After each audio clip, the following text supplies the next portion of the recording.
First of all, I want to give a lot of credit. I give a lot of credit to Billy Napier, who assembled this roster, and he's got a bunch of good, tough, physical players. That's one of the biggest defensive line, offensive line we've played against, and they match us very well from a physical standpoint, and they're hard to defend. They did a good job up front, stopping things and made it tough. Our kids were very resilient. Another night in the SEC. I don't know what else is going on in the country right now, but when you play in this league, it's every game comes down to the last two possessions, and we managed that well. Play of the game is obviously the fourth down, 1 or 2, whatever it was, stop, and that made the difference in the game. And we knew they had 4 downs because it was a 3-point differential. He wasn't going to kick a field goal there, and I wouldn't have either. And the defense made a huge stop. Offense had a great drive, and then defense came out with another big stop. So a lot of credit goes to the players. They've gotten better throughout the year. We're a beat-up football team with a lot of injuries, so looking forward to getting ready for next week. You mentioned that 4th and 1 stop as the play of the game for Florida, and then running down the field on that drive. What does that say about your defense to be able to stand up? I think it was a 3rd and 2 into the 4th and 1 to get stops on those 2 plays. Yeah, 2 big plays. They went with their identity runs. We went with their identity defense, and it, man oh man, striking people. They're really physical up front. I think their back is one of the best backs in the country, and he's from our state. He's really good, and for us to be able to stop him, that was a huge stop. I give a lot of credit to Trey Scott, Schumann. They game plan for short yardage, and we took some chances there, and it paid off. Were you surprised that they went for it on that 4th down instead of taking the points? Why take the points? They still had 3 timeouts there. Yeah, but take the points. It's 6. 3 to 6 differentials does nothing for you. You tell the other team you need a touchdown. You did the right thing. You got to go for it. You can go win the game. 3 to 6 does nothing. You just tell the other team you got 4 downs to score instead of thinking about a field goal. What do you make of Gunnar Stockton's performance today, especially there that last first down where he does kneel it down right for a touchdown? I mean, he's a gamer, right? He plays better as the game goes on and when he has to. I didn't think that he played his best game. I think they did some good things defensively. They're really tight coverage, very different than Ole Miss. I mean, it just is a different kind of defense, the way they attack him. And I feel like we could run the ball, but we didn't run the ball as efficiently as we have in the past, and that's every quarterback's best friend. We did hit a couple explosives that were big for him. What did you see from Chauncey late in this game? Not only the touchdown run, but 3rd and 7, he picks up 14 to help you guys kill the clock.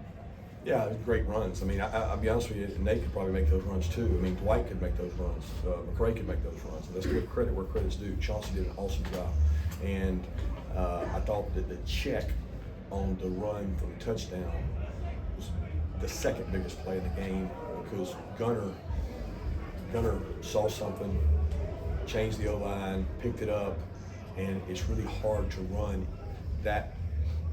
It's hard to defend that play with them stunning the line, which they were doing, and it was a great check by him. Our O-line picked it up beautifully. We worked on that really hard, and the ball wound back, and Chauncey was rewarded with a great run. So I was really proud of him, but that was a good job, and then the toss sweep kind of iced the game. He talked during the week about how special this game was for him. What did you see from him throughout the week? Oh, Chauncey's one of the most consistent players on our team. Chauncey's, number one, a great kid from a great family, from a great school, and he loves getting better. He's happy for his teammates. He's really talented.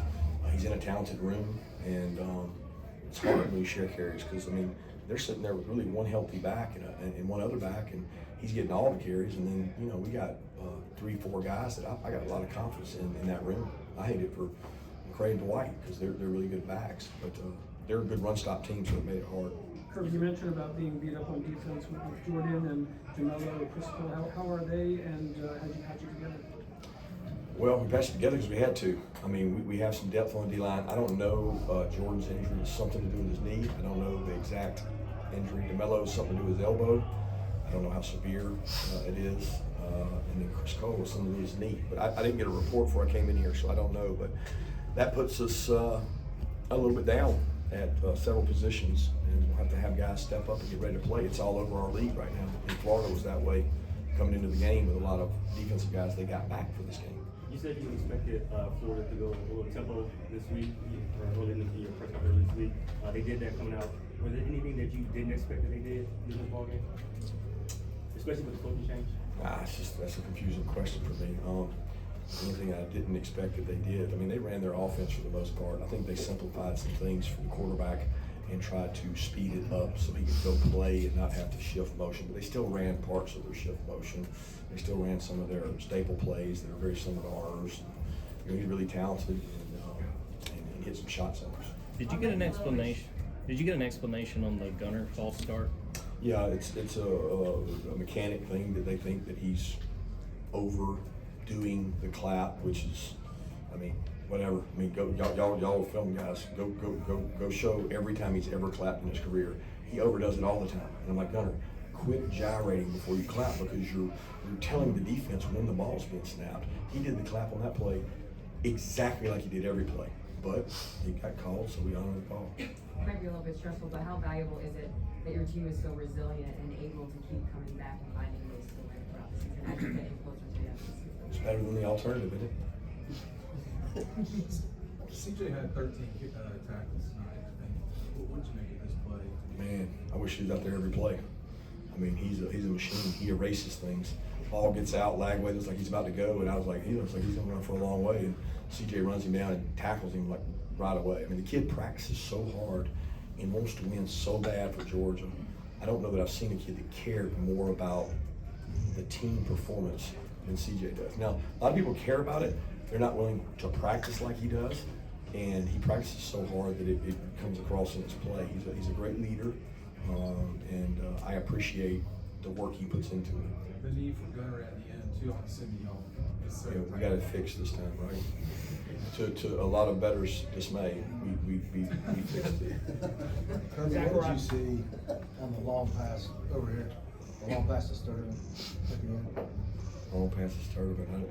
I saw a wide open guy. We got busted coverage. So we got a guy that's supposed to be in the half. He got the wrong signal and played the wrong defense. We had nobody back there. I mean, we're insanely lucky that, number one, he didn't score until he didn't catch it. I didn't see anything. I mean, I don't know. I can't tell. I mean, that's their job. Run game started out a little bit slow, but you guys were able to find it kind of in the second half, especially after some explosive plays. How did those plays help you guys find your run game in the second half? I think we committed to it. You know, we ran the ball well in the first half, in my opinion. We had several runs that were 5-6 yard runs that were good, and then we tried to throw the ball on the perimeter a little bit, and they got us on the perimeter some, and we had the holdings. The biggest difference in the game, we wasted either 2 or 3 possessions on penalties that you just can't over the snap and 2 holdings. Just wipe out three possessions, and you take those 3 possessions and score on 1 or 2, then we're kneeling the ball in the fourth. Zachariah Branch career high in receptions and yards today. Is sort of what you envisioned from him when you guys landed him out of USC this offseason? Yeah, I certainly envisioned him having a major impact. I didn't know that it was career highs for him. He's a weapon. The guy's elite quickness, toughness. He's another one too now, guys. When he goes to practice, he practices for real. I mean, he goes out there and works hard, and we show players, C.J. Allen and Zach Branch, and say, you want to play good? Practice really hard, and it pays off. Your conditioning level's high, and I thought Zach did an awesome job for us. Zion Branch got pressed into action there at safety. What were your thoughts on how he played? I don't know. I have to watch the tape to really see. You know, I mean, he had a big play on the first play of the second half. Came out at buzz and made a tackle on a boot. Great play. Got beat across his face in an over. Was tough right there. They threw Eugene Wilson, but the guy practices every day. The guy goes out there and works his tail off. So he practices against really good players. His brother, you got him man-to-man with some guys. I mean, he's going to be a guy that continues to grow and get better for us. I was proud of his poise to go in and play with he and Jacory. Where was he on that KJ Bolden play? Did you see anything? I never even got to watch it. I've got to the point where, what does it matter? Like, I didn't like say, well, is it targeting, is it not? I'm like, okay, if KJ's in, we're doing this. If KJ's not, then this is what we're doing, and they got to make the call on it and see, you know. So I guess it was. That's what they look for. So I hate it for KJ because there was nothing intentional about it. This is the last version of this game that's going to be played in this stadium. What does it mean for you guys and you in particular to go out with a win? Yeah, that's big. I don't think it's because it's the last game. It's because it's the next game. I mean, it has nothing to do with where we'll be next year or any of that. I told our guys, we got guys that won't ever come back here. You know, we got guys that for the next 2 years, they will not play in this venue, so it'll be played somewhere else. But really good football team, and I don't think anybody would want to play them regardless of their record. Kirby, how much, y'all been stretching so many of your conference games this year, but finding ways to win. How much does that help y'all get in situations like this, moving forward, and guys knowing they've done it before? I don't know, Anthony. I mean, does it help, or does it?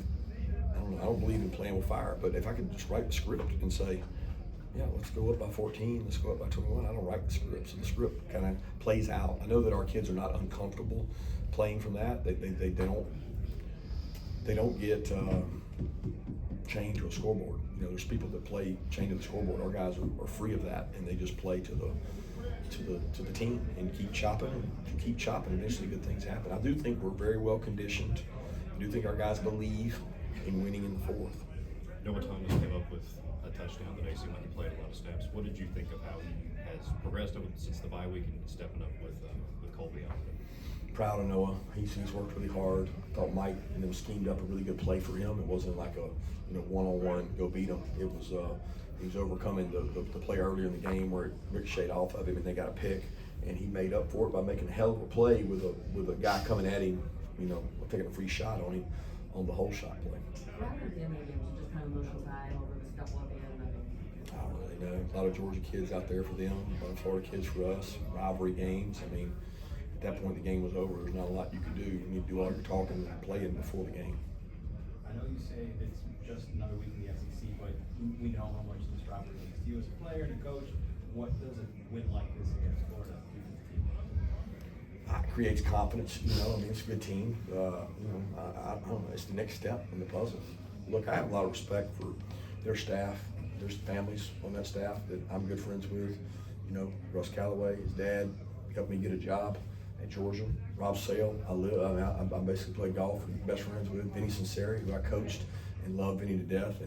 And I feel for their families because in this profession, that's what happens. And they continue to get their players to play at a high level. It shows what kind of coaches they are and how much respect I have for guys that have the ability to do that. You talked about a couple of knee injuries. I saw Peyton fall down. Did you have any issue with the turf today on the field? Didn't notice. I thought when I was pregame when I went around, it felt a little soft, like spongy, but nothing that. I think guys slipped and fell a lot. I think it was that opening kick. Peyton certainly did. Not as much involvement for the tight ends in the pass game, but really big blocks down the stretch in the run game. Just can you speak to their contributions in that aspect? Yeah, I don't know how to really speak to it. There were several shots there to him. One time a guy ran the wrong route. One time the ball hit a guy. I mean, it's just a matter of how people play us. They're playing zone or they're playing man match. They're a big man match team, and it's easy to take the tight ends away when you play man match. Time for one more question. Anybody? All right, thanks, Coach.